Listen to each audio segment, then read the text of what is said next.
They called her retired. They tried to steal her land, her peace, but this HOA messed with the wrong U.S. Marshal.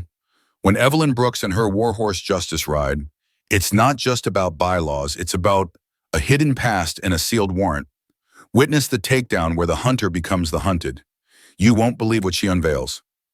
The first rock clattered against the weathered pine of Evelyn Brooks' barn door just as dawn was painting the Montana peaks in hues of bruised purple and hesitant gold. It wasn't a large rock, more of a statement than a genuine threat, but it was enough to make Justice, her white stallion, snort indignantly from his stall. Evelyn, already awake and sipping coffee on her porch, lowered her mug, her gaze sweeping the perimeter of her sprawling ranch. Nothing, just the vast, indifferent silence of the mountains. "Easy, boy," she murmured, her voice a low rumble that always seemed to soothe the spirited animal. Justice had been her partner through hell and back during her years as a U.S. Marshal, a living, breathing testament to survival. He'd saved her life more than once, most notably from an ambush during the O'Malley cartel takedown, a memory that still sent a phantom ache through her left shoulder. Retirement was supposed to be quiet, a reward for years spent chasing the nation's most corrupt. This remote Montana spread was her sanctuary, bought with blood, sweat, and a fervent prayer for peace. The peace, it seemed, was proving to be as elusive as some of the fugitives she'd hunted. Another rock, this one larger, thudded against the side of the house. Closer this time. Evelyn set her mug down with a deliberate click. Her eyes, the color of dark obsidian, narrowed. This wasn't local kids. This had the greasy fingerprints of Randall Voss all over it. Voss, the self-proclaimed HOA chief of the newly formed Mountain Meadow Estates Homeowners Association, an entity that had sprung up like a toxic mushroom after a handful of city folk bought up adjacent parcels.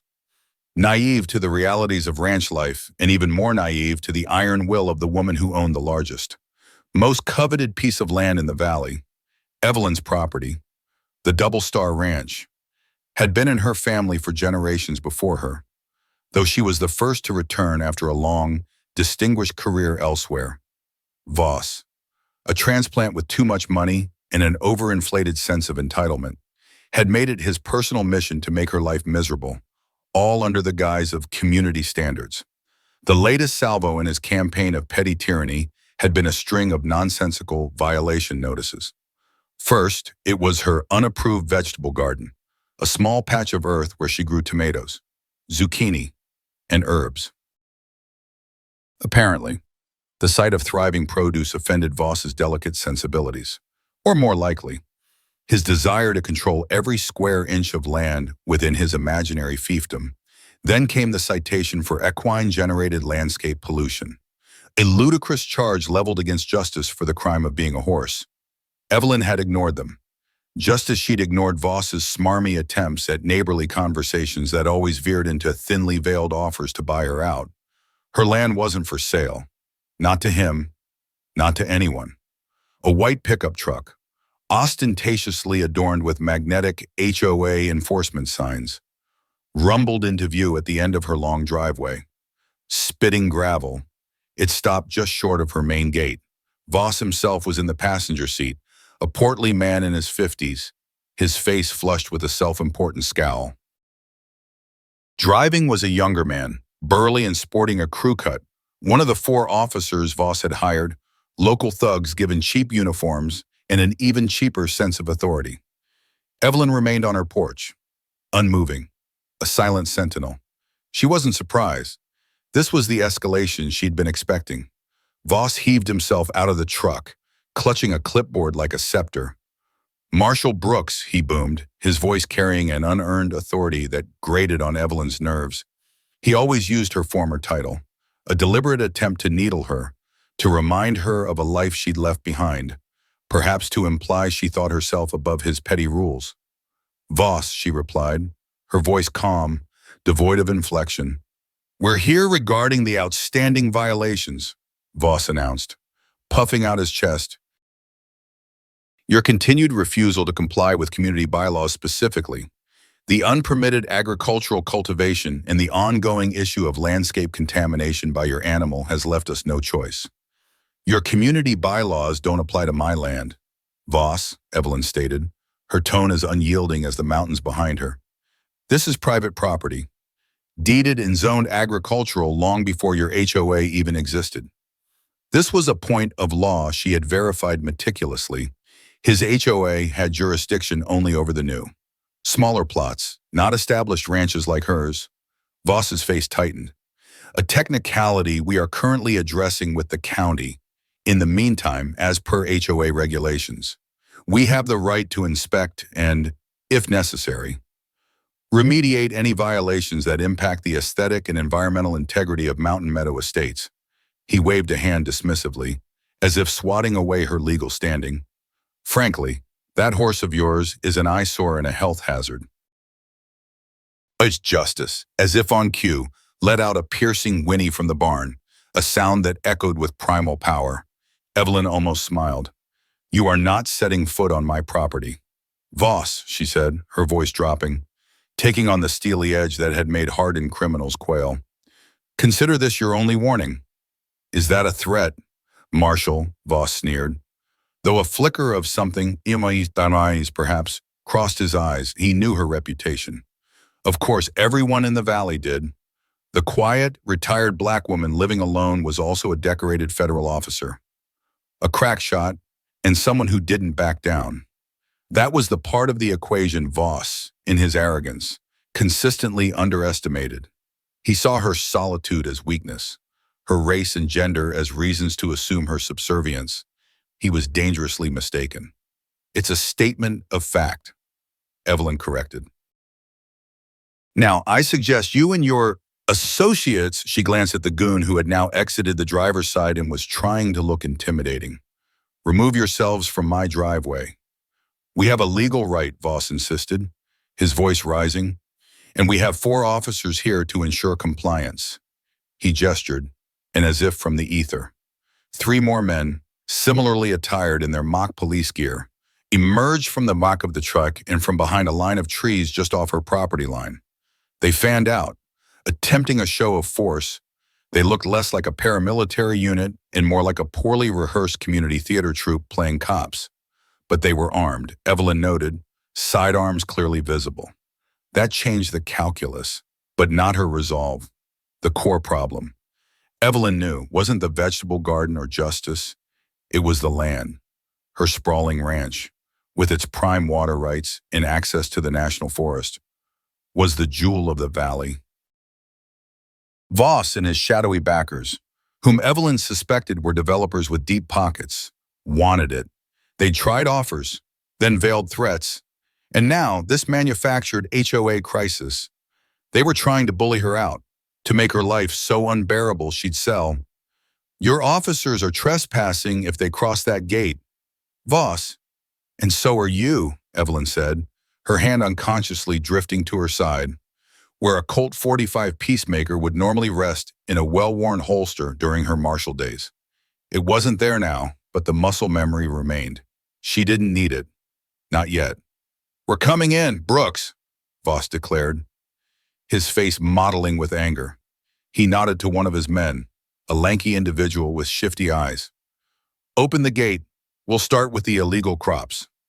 The man fumbled with the latch on her heavy wooden gate. Evelyn's voice cut through the morning air, sharp and resonant. Touch that gate, and it'll be the last thing you touch for a very long time. There was no mistaking the promise in her tone. It wasn't the bravado of a desperate woman. It was the chilling certainty of a predator.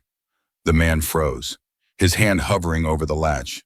He looked back at Voss, a silent question in his eyes. The air crackled with unspoken tension. The sun climbed higher, burning off the last of the dawn chill. Neighbors, hidden behind curtains or the discreet cover of trees on their own properties, were undoubtedly watching.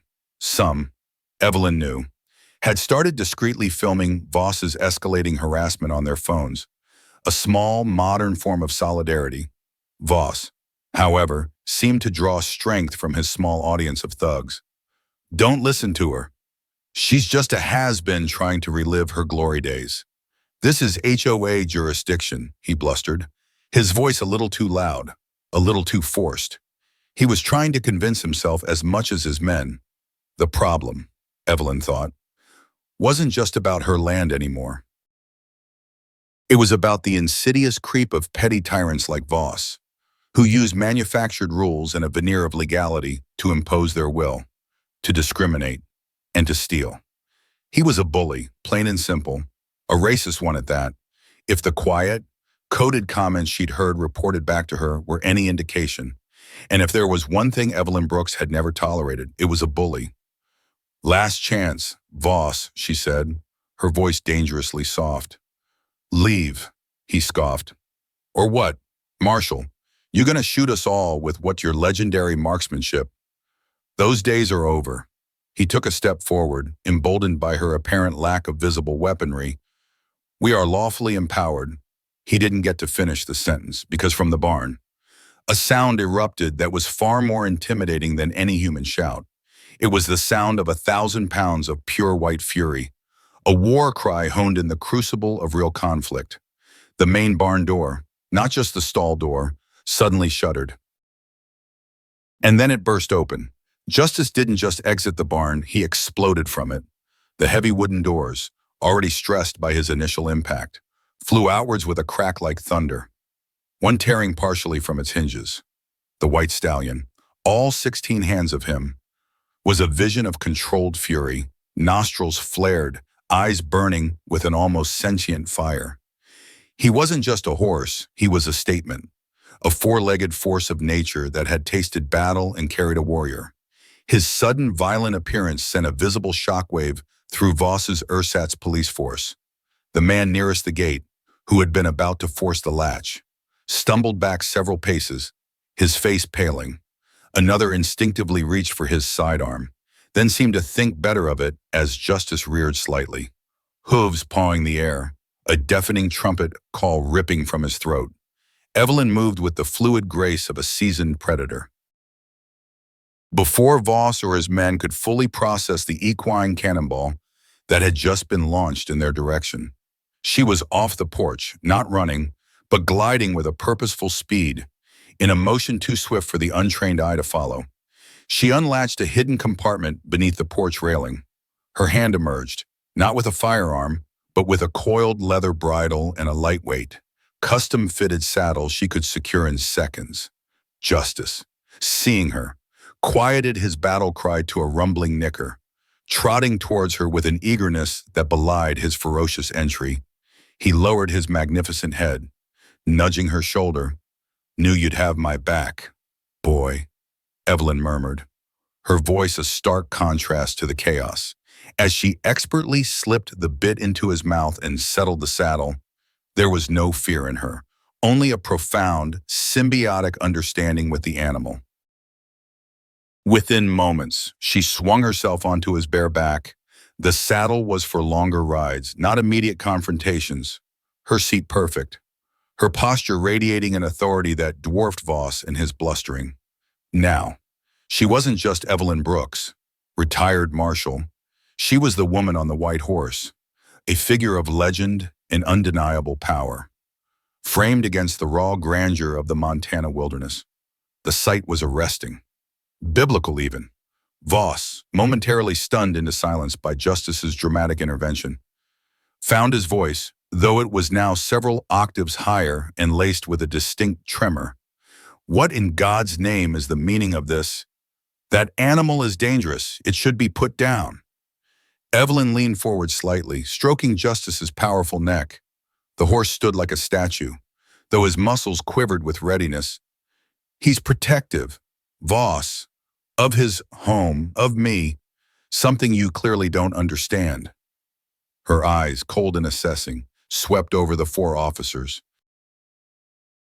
Their initial aggressive posture had deflated. One was visibly sweating, his gaze darting between Evelyn, Justice, and the flimsy HOA enforcement sign on their truck, as if questioning the life choices that had led him to this field. The man who had fumbled with the gate now seemed more interested in the texture of the gravel at his feet. This changes nothing, Voss blustered, trying to rally his crumbling authority. You're still in violation. Your aggressive animal only proves my point. Men, secure the area. We have a right to be here. His men exchanged uneasy glances. The one who looked like he might actually have some prior security or military experience, perhaps the crew-cut driver, took a hesitant step forward, his hand resting on the butt of his holstered pistol. Ma'am, we don't want any trouble, but Mr. Voss has a directive based on lies and a forged sense of authority. Evelyn cut him off, her voice ringing with conviction. Justice shifted his way in, a subtle movement, but it made the man pause. You're on private property, aiding and abetting harassment. Think carefully about whose orders you're following. Just then, the distant but distinct sound of an approaching siren grew louder. It wasn't the yelp of a city ambulance or fire truck. It was the methodical, no-nonsense whoop-whoop of a county sheriff's vehicle. Heads turned, including Voss's, whose face registered a flicker of annoyance before smoothing back into a mask of indignation. A patrol car, dusty from the county roads, pulled up behind Voss's truck, lights still flashing. Deputy Sean Miller, a young man with a square jaw and tired eyes that had seen too much of the county's minor and major griefs, stepped out. He was a local, knew Evelyn by reputation and from a few polite, if brief, encounters at the feed store. He also knew Voss and the simmering tensions. He took in the scene Evelyn, magnificent and imposing on justice, facing down Voss and his 4 costumed enforcers. It didn't take a seasoned detective to figure out who held the moral high ground, or the tactical one, for that matter. Everything all right here, folks? Miller asked, his voice deliberately neutral, though his eyes lingered on Evelyn and Justice with a hint of something that might have been reluctant admiration. Deputy Miller, thank goodness you're here, Voss exclaimed, rushing towards him with an air of aggrieved victimhood. This woman is being completely unreasonable. She's threatening my officers, has an uncontrolled, aggressive animal, and is refusing lawful inspection of HOA violations. Miller looked from Voss to Evelyn, Marshal Brooks. He used her title with genuine respect. Deputy. Evelyn acknowledged with a slight nod. Mr. Voss and his associates are trespassing. They've been asked to leave. They've refused. They were attempting to force entry when Justice here, she patted the stallion's neck, registered his objection. Objection! Voss shrieked. That beast nearly attacked us. It should be impounded. Miller's gaze drifted to the partially unhinged barn door, then back to the composed figure of Evelyn on her equally composed horse. He'd heard whispers around town, seen a few blurry videos starting to pop up on local social media feeds. Short clips of Voss's truck repeatedly parked outside Evelyn's gate, of heated arguments where Voss was clearly the aggressor. The sentiment in those posts was overwhelmingly in Evelyn's favor. Leave the Marshal alone. One widely shared comment read, Voss is a bully. The escalation was clear. Voss, feeling the pressure of his inability to intimidate Evelyn through conventional HOA scare tactics, was upping the ante, bringing in armed men. The social media exposure, initially just a trickle of local gossip, was starting to gain traction, painting Voss in an increasingly negative light beyond the immediate valley. Someone had even tagged a state-level land rights advocacy group. This wasn't just a neighborhood squabble anymore. It was becoming a public spectacle. Mr. Voss, Miller began, his tone patient but firm. As I understand it, Ms. Brooks's property predates the formation of your HOA and is zoned agricultural. Any disputes regarding its use would likely be a civil matter or fall under county zoning, not HOA bylaws, unless there's a specific covenant she's party to, which I doubt is the case here. He knew the local land laws. Voss sputtered. We have documentation. Our lawyers are clear on this. She is impacting the community. What community? Evelyn interjected, her voice cutting through Voss's tirade. The one you're trying to fabricate so you can drive me off land that's been in my family line longer than your estates have existed in your imagination. The twist wasn't just Miller's arrival. It was the dawning realization on Voss's face that his charade was being systematically dismantled, not just by Evelyn's iron will, but by the slow creep of actual law and public opinion. His officers looked even more uncomfortable now, clearly not paid enough to be caught in a legal crossfire or a viral video as Voss's goons. Desperation flickered in Voss's eyes. He played what he thought was his trump card. She's also operating an unlicensed commercial livery stable, that horse. It's not just a pet. We have reports she's training it for aggressive purposes. It's a danger to the community. He was inventing on the fly, his accusations growing wilder. Evelyn almost laughed. Justice, a commercial livery horse. The idea was absurd. Reports from whom? Voss, your imaginary friends? Or the voices in your head that tell you it's okay to steal people's land? Deputy Miller sighed, pinching the bridge of his nose. Mr. Voss, making false accusations can also be a legal issue, unless you have credible evidence of a genuine, immediate threat or a clear county ordinance violation. I'm going to have to ask you and your men to vacate Miss Brooks's property and pursue any legitimate grievances through the proper legal channels. He looked at Voss's officers. And gentlemen, impersonating a law enforcement officer is a serious offense in this state. Those uniforms and that enforcement sign are sailing pretty close to the wind. The crew-cut man visibly flinched. The others avoided eye contact altogether. The impact was clear. Voss's authority was not just challenged, it was crumbling.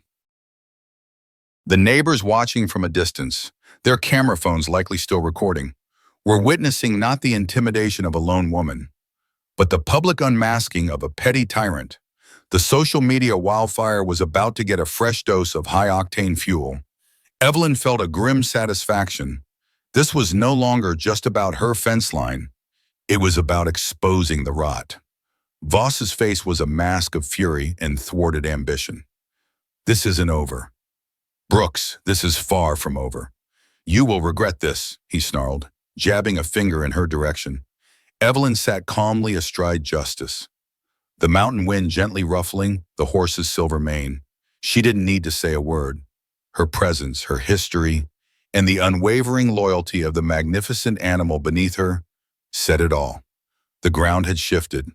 Voss had brought a posse. Evelyn had brought the weight of her past and the undeniable truth of her righteous stand. And now the law, in the form of Deputy Miller, and the court of public opinion were beginning to side with the lone marshal. Voss's face was a grotesque canvas of purple and red, his jowls quivering with impotent rage. Deputy Miller's calm, authoritative intervention, coupled with the silent, unwavering sentinel that was Evelyn Brooks astride Justice, had shattered his carefully constructed facade of power.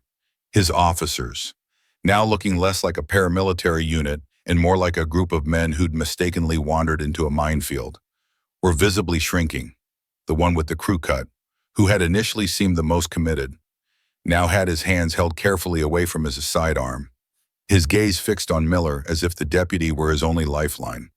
You haven't heard the last of this, Brooks, Voss spat, his voice hoarse. He spun towards Miller.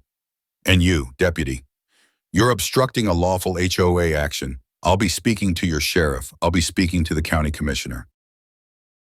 There are powerful people interested in the proper development of this valley. People who won't appreciate your interference. It was a poorly veiled threat, and Miller's expression hardened. You do that, Mr. Voss, Miller said, his tone still even but with an underlying edge of steel. And I'll be filing a full report on this incident, including your attempts to intimidate a private citizen, your use of individuals impersonating law enforcement, and your baseless accusations. I'm sure Sheriff Peterson will be very interested to read it, especially with the public interest this seems to be generating. Miller subtly gestured with his head towards the general direction of the nearest neighboring properties, where the glint of phone screens could still be occasionally glimpsed through the trees. The mention of the public interest hit Voss like a physical blow. He was acutely aware of the videos. His initial strategy had been to create a local nuisance, a war of attrition. He hadn't counted on Evelyn's steely resilience, nor on the modern phenomenon of citizen journalism turning his every move into potential viral content. The narrative was rapidly slipping from his control, painting him not as a community leader upholding standards, but as a predatory bully. His powerful people wouldn't like that kind of exposure. They preferred their acquisitions quiet, their leverage applied in unseen backrooms, not on a live stream most likely. Evelyn watched, a silent observer to Voss's meltdown. She knew this type. When their bluster failed, they resorted to threats against anyone who opposed them. She also knew that Miller, despite his youth, was no pushover. He was a local boy, with family ties in the valley going back generations. He understood the land and its people in a way Voss never would.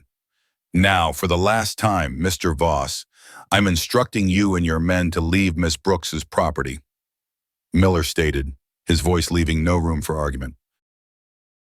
If you refuse, I will consider it criminal trespass, and I will take appropriate action. One of Voss's officers, the lanky one who'd first tried the gate, suddenly found his voice. Look, Randall, he said, dropping the Mr. Voss honorific, I ain't getting arrested for this crap. This ain't what I signed up for. He started backing towards the HOA truck. Another one quickly followed suit, muttering something about not worth it. Cowards, incompetents, Voss shrieked. But his authority was utterly gone. His carefully assembled goon squad was dissolving before his eyes. Only the crew-cut driver and one other remained. And even they looked like they were mentally calculating the distance to the truck. It was in this moment of desperation, his power unraveling, that Voss made his critical error. He turned back to Evelyn, his face contorted. You think you're so clever, Marshal, he seethed, hiding out here, thinking your past glories will protect you. But I know things. I know that pretty horse of yours isn't just a pet. I know about the federal investigation you were a part of, the one that got your partner killed. Maybe justice isn't just a name. Maybe it's a reminder of all the justice you didn't get. A profound stillness fell over the clearing. Even the wind seemed to hold its breath. Miller tensed, sensing a line had been crossed, a deeply personal and dangerous one. Justice, picking up on the shift in his rider, let out a low, guttural growl that vibrated through the air. Evelyn's face, previously impassive, became a mask of cold fury. Voss had just trespassed on sacred ground. The O'Malley takedown, the ambush, the death of her partner. Marcus, those were wounds that time had scabbed over but never fully healed. To have that tragedy thrown in her face by a pathetic, grasping creature like Voss ignited a firestorm within her. But her voice, when she spoke, was lethally calm. You know nothing, Voss, but I know a great deal about you. She dismounted from Justice in one fluid movement, handing his reins to a surprised but willing Deputy Miller, who took them almost reverently. Justice nuzzled Miller's shoulder, surprisingly gentle, as if acknowledging the deputy's role as a temporary guardian.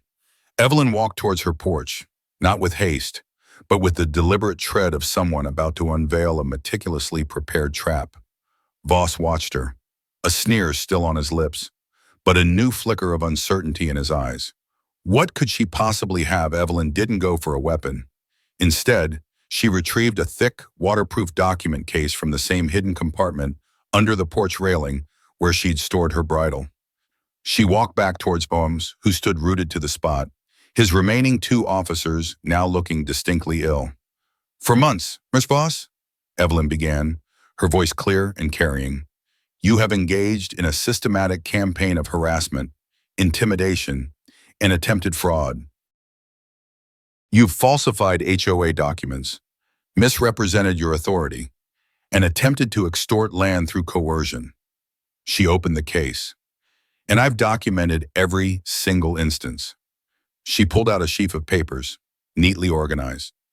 Dates, times, photographs, audio recordings of your threats, both overt and veiled, affidavits from other residents you've tried to bully, copies of your fraudulent violation notices, cross-referenced with county zoning laws that clearly demonstrate their invalidity. She let the papers fall, one by one, onto the dusty ground at Voss's feet. Each page that fluttered down seemed to strip away another layer of his bravado. "This," she continued, her voice resonating with the weight of her former profession, "is evidence, not the ramblings of a desperate man, but cold, hard facts. Facts that paint very clear picture of conspiracy and attempted grand larceny." The revelation hung in the air. This wasn't just a retired marshal reacting to provocation. This was a highly skilled investigator who had been quietly building a case, turning her formidable talents inward to protect her own sanctuary. The power dynamic had not just shifted, it had been inverted. Voss had thought he was hunting. He was, in fact, the prey. "Furthermore," Evelyn said, her gaze unwavering, "my inquiries into the Mountain Meadow Estates HOA and its purported backers have revealed some interesting financial irregularities, shell corporations, questionable land transfer agreements that seem designed to defraud investors and evade taxes, and connections to certain out-of-state developers with less than stellar reputations." She paused, letting the implications sink in. "It seems your HOA might be more than just a tool for petty tyranny. It might be a front for something far more criminal." Voss was speechless. His face, moments before flushed with rage, was now ashen. The crew-cut officer took a decisive step back, then another, until he was practically hiding behind the HOA truck. His partner did likewise. They clearly wanted no part of whatever federal-level hornet's nest Evelyn was hinting at. Deputy Miller watched, a new level of respect, and perhaps a touch of awe. In his eyes, he had suspected Voss was a blowhard and a bully. He hadn't suspected Evelyn Brooks was still operating with the strategic acumen of an active federal marshal, even in retirement. He glanced at the phone in his hand, where his dispatcher had just sent him a text. "Sheriff wants an update, getting calls from state news affiliates. That social media stuff is blowing up." The hidden truth was out. Evelyn wasn't just defending her land. She had been actively investigating Voss and his operation, uncovering a potential criminal conspiracy that went far beyond HOA squabbles. The resistance had transformed into a counter-offensive. "So, Mr. Voss," Evelyn said, her voice dropping to a near whisper, though it cut through the silence like a scalpel. "You mentioned justice. Perhaps we should discuss what that really means." She held his gaze, and for the first time, Randall Voss looked truly, deeply afraid. He was no longer facing a lone woman on a ranch. He was facing the ghost of every corrupt official she'd ever brought down, and the very real possibility that he was about to join their ranks. The Montana wind picked up, swirling the documents at Voss's feet. The stage was set. The hunter had become the hunted. The air was thick with unspoken accusations and the palpable fear radiating from Randall Voss. His remaining bravado had evaporated, leaving behind a hollow shell of a man confronted with the irrefutable evidence of his own machinations and the chilling professionalism of the woman he had so grievously underestimated. The documents swirling at his feet were not just pieces of paper. They were nails in the coffin of his petty tyranny and, potentially, his freedom. Evelyn Brooks stood before him, not as a victim, but as the embodiment of the justice she had dedicated her life to. The pain Voss had tried to inflict by dredging up her past had backfired, instead awakening the dormant Marshal, the relentless investigator. "You see, Voss," Evelyn continued, her voice maintaining its deadly calm, "while you were busy trying to steal my land with your fabricated rules and playground bullies, I was doing what I do best, investigating, connecting, but uncovering the truth." She took a step closer, and Voss instinctively recoiled. "Your Mountain Meadow Estates isn't just a poorly conceived HOA. It's a vehicle for a land grab, a conspiracy to defraud, orchestrated by you and your silent partners, likely those powerful people you threatened Deputy Miller with." Deputy Miller, still holding Justice's reins, watched with a mixture of professional interest and raw admiration. He had dealt with his share of local disputes, but this was unfolding like a federal case right in his jurisdiction.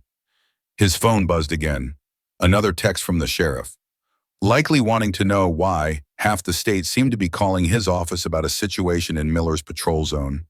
The social media videos, initially blurry and distant, were now undoubtedly being supplemented by clearer footage from closer neighbors, capturing every damning word, every shift in power. The unapproved vegetable garden, the horse polluting the landscape. Evelyn gave a humorless laugh. All a smokescreen, a way to harass, to pressure, to force a terim. You wanted my water rights. Voss, you wanted my access to the national forest. You wanted this ranch as the centerpiece for a much larger, much more lucrative, and entirely illegal development scheme. Voss opened his mouth, then closed it again. There was nothing he could say. The precision of her accusations, the confidence with which she laid out her case, told him she wasn't bluffing.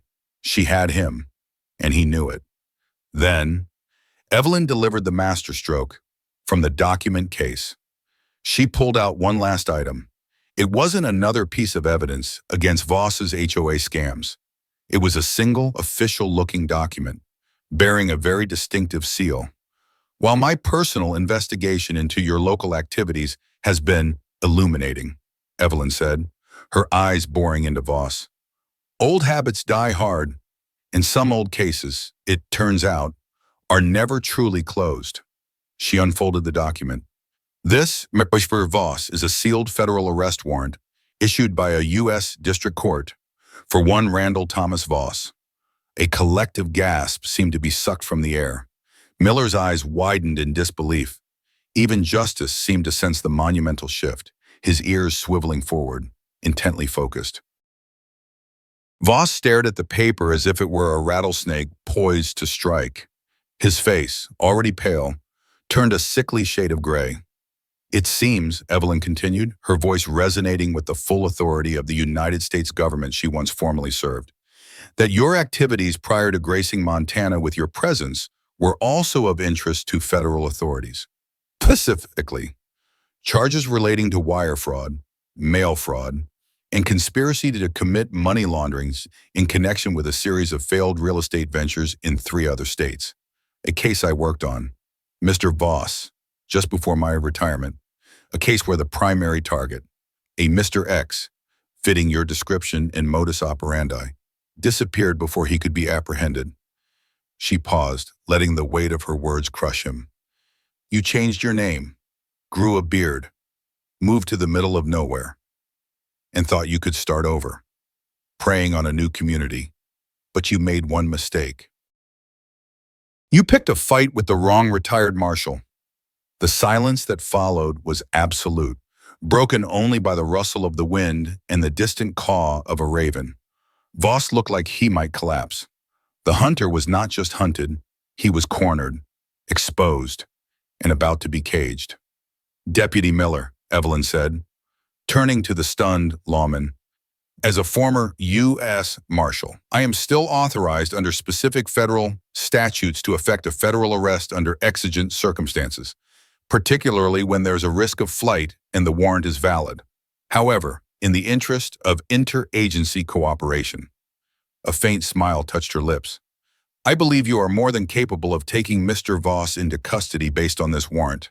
I trust you will ensure he is delivered to the nearest federal holding facility. Miller, recovering his professional composure, nodded sharply.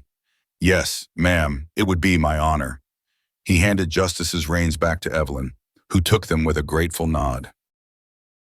The stallion nuzzled her hand, a silent acknowledgement of a battle won. Miller then approached Voss, his hand now firmly on his own service weapon, his voice official and unwavering. Randall Voss, you are under arrest pursuant to a federal warrant. You have the right to remain silent. As Miller recited the Miranda rights, Voss seemed to deflate completely. All the arrogance and aggression draining out of him, leaving only a scared, defeated man. His 2 remaining officers had long since vanished, presumably making themselves scarce before they too could be implicated in anything further. The HOA truck stood abandoned, a monument to Voss's failed ambitions. Evelyn watched as Miller cuffed Voss and led him to the county patrol car. There was no triumph in her expression, only a quiet, resolute satisfaction. Justice had been served, not just for her, but for all the unseen victims of Voss's greed, past and present. The neighbors, who had started to emerge more boldly, some still filming, began to applaud, a wave of support washing over the ranch.